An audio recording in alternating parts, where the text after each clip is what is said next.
Oh, I've got a good one for you today.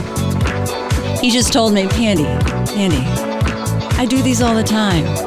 I'm fine. No prep needed. Sad part is he fails to remember who I am. Oh, that's right. I'm Pandy Pridemore, and you're listening to The Human Resource. If you live in Cincinnati, or if you have anything to do with SHRM, you know my next guest. I mean, if he tried to walk through a crowd of people and someone not recognize him, he would fail terribly. And you know, the worst part is, I've known him, oh my gosh, I've known you for over 20 years. Absolutely. In fact, I know what he looks like in a pair of basketball shorts because he was the basketball coach for my daughter. I'm talking about Steve Brown. Steve Brown, who is the author of HR on Purpose, among other books. But we're only going to talk about this one because I only have enough time to talk about this one. Fair enough. You're not offended? Not at all. You know, it just means you have to come back. I would be glad to. That'd be fun.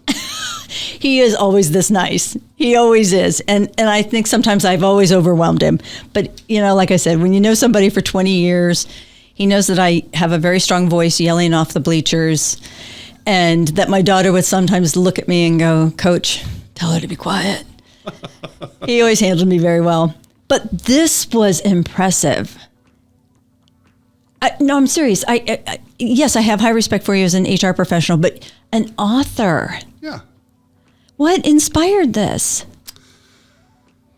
I had several people at presentations I did say, hey, you have great stories. Why don't you write them down? So I've been blogging for a little over a decade, but I thought if I could write something outside of that and just see if I could do it, we'd see where it went. So I went to my local haunt down the road from where I work, and I said, if I could write a chapter, I'll make it happen. So I sat down and wrote something completely new, and I thought, oh, I can do this. And then it just took off from there. Now, we all know you're not all HR people, right? You're watching the show, or you've been listening to the podcast since we've been doing this, and you're not necessarily a professional HR. But let me tell you something. This book really speaks to what's going on right now. And, well, if you've been watching the show, you know I do this to books. But I was really impressed with the fact that you're literally holding the hands of some of these individuals. And I think, okay, you can argue with me if you want, but I think chapter 4 should have been first. I think chapter 4. The order. Oh, come on, Steve. Oh my gosh. I can't cite it. Yeah. Chapter 4, if you buy the book, you have to read chapter 4 first. Because, let's be truthful, if you aren't happy and if you aren't comfortable being uncomfortable, because HR people have to be uncomfortable. Yes. And that you emphasize that over, but some people just aren't meant to be in HR. Oh, absolutely true. It's unfortunate. Too many people get into HR for various reasons. Some of them fell into it when you ask people, how'd you get in? Yeah. I accidentally was brought into it, or they were the nicest person at the office. and let's make those people the HR people. Or they did really well at accounting, and we need to find them somewhere. Without understanding the challenges of working with others, I think it's a mistake to go into the field. I think it was Harvard Business Review? I think one of them did a survey and asked what employees want from their employers. And the very first thing was an employer that would care about them and be aware of their well-being. Second, ethical. Third, transparent. And fourth, they wanted an employer that would appreciate diversity and inclusion. Steve, you mention every one of those topics in this book. Now, you wrote this book way before, so maybe they copied from you. Maybe they read. I doubt it, but maybe. You're a trendsetter. Oh, you're ahead of the time. Absolutely. No, but let's think about it. If someone's in that role and they aren't willing to go out on, as you say, go out on the manufacturing floor and understand who their people are, how can they possibly help the company achieve their strategic goals or any of their expectations? I don't think they can do it as effectively as they could. However, one of the things I keep seeing is how companies view HR within the organization. There are still too many organizations that don't want HR to be the caring person, that don't want HR to be away from their desk or on the manufacturing floor. Yeah. They want them to be compliance officers, basically, people that keep things in line, keep things confined. And what they've missed completely is if they were more empathetic, if they were more people-centered, if they were more out amongst everybody, virtually or in person, they'd realize that all the things that they're trying to do would come much easier. You talk about perspective and approach. And you, in your book, described about how you had to be resistant to some of the leaders that you had. And that's a little hard for some of these, because some of our younger professionals they're very non-confrontational. We can barely get them to shake hands and give eye contact. They're great technical, but what do we tell them? That's a tough one. I think so much of our experience was more growing up and growing through it, getting the bumps, getting a skinned knee, getting told no, failing. Yeah. Being willing to step forward to represent both the employee and the employer. It takes a little more intentionality to do that. However, if people would just sit back and go, I like how people approach me, if they can think of who they like, hey, if Pandy approaches me and I find her approachable, that seems to work. And then you say, okay, if that works, then duplicate that. Keep doing that. Call somebody out and say, gosh, Steve, you're awful difficult. Well, what do you mean by that? And then sit back and get through the tough conversation. But to step away from it, people just become miserable. I actually love the story about Fred. Now, again, I describe myself as an old shoe because, and you kind of reinforced that with Fred. I'm sorry, your mentor. Yeah. Fred and I both started in a time when it was the personnel office. And, when I was 19 years old, 18 years old and starting in HR, everybody was still, men were in ties and suits.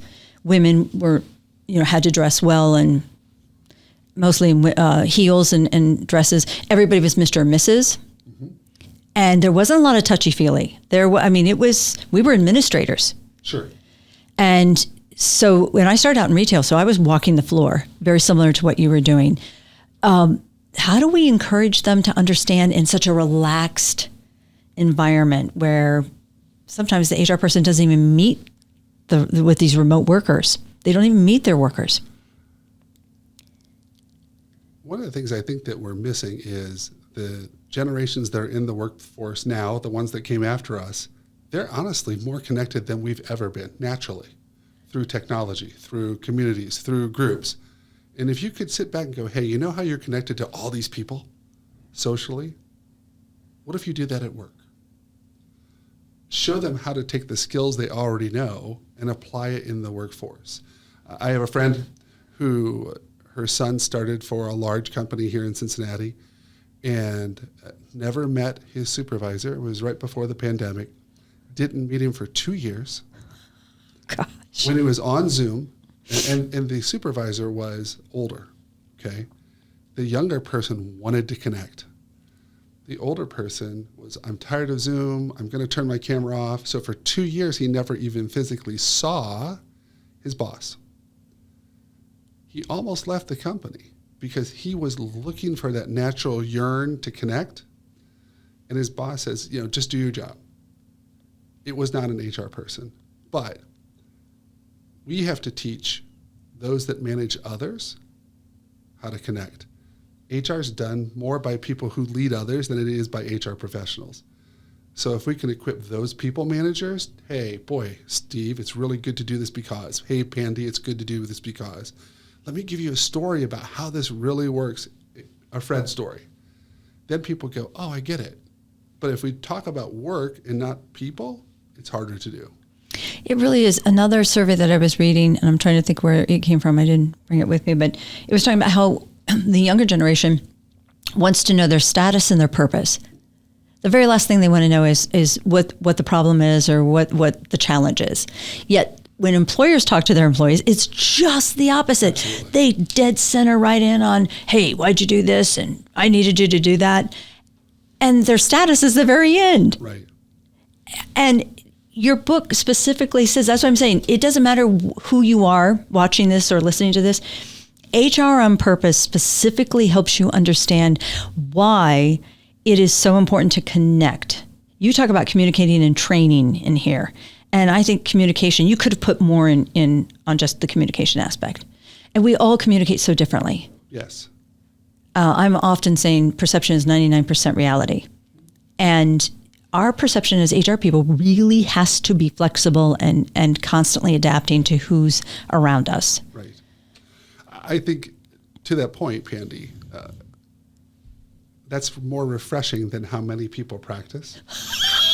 I believe if I meet each person individually, then the whole works. If you keep trying to do blanket things, Yeah. it doesn't.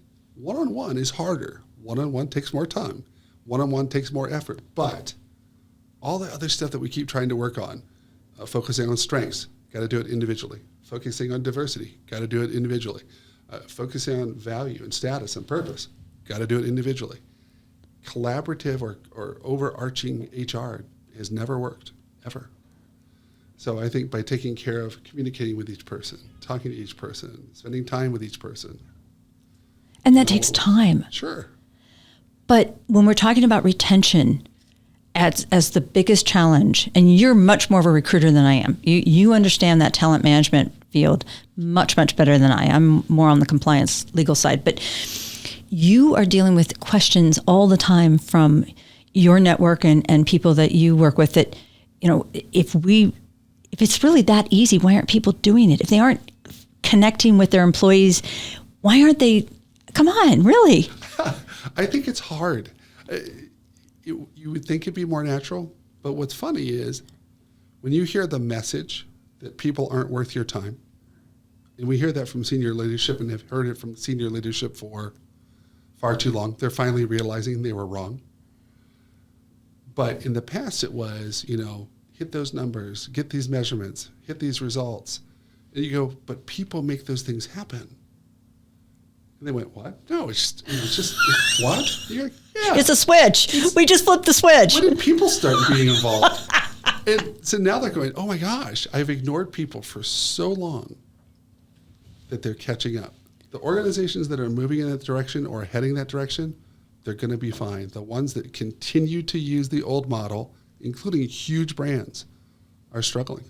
Well, and correct me if I'm wrong, but last I heard, payroll and the cost of an employee altogether, everything going into compensation, it's like 30% of a budget in most cases. That's Absolutely. pretty common. Absolutely. Yeah. So if 30% of your budget when you run your company is focused on this area, would you not want to take care of it?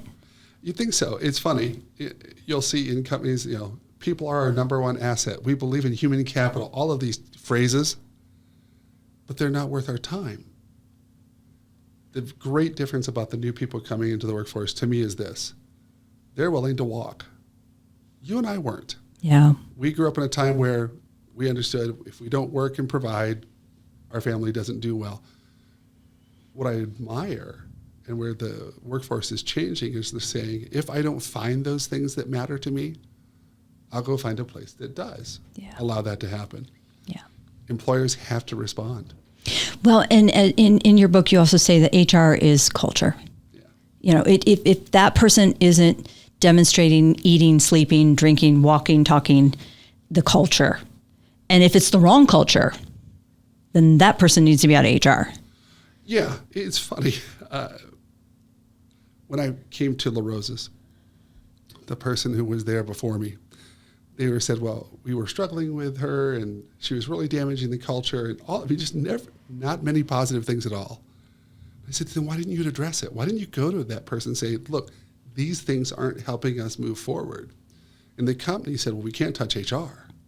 And I went, oh my, I don't know who told you that, but my job's secure. Yeah, I think everyone's an employee.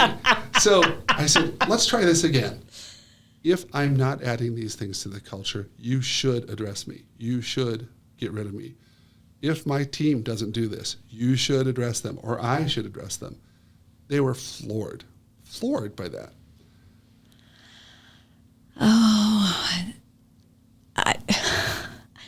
I'm never speechless. Trust me, I'm never speechless, but I just am trying to choose my words carefully moving forward. Steve, I'll tell you, I am so glad that you came on today. I know it took a while to get you here, but we're going to have you back. Because after all, we only talked about one book, and that's HR on Purpose by Steve Brown. And maybe I'll tell you something else that I know from his past on the next show of The Human Resource. My name is Pandy.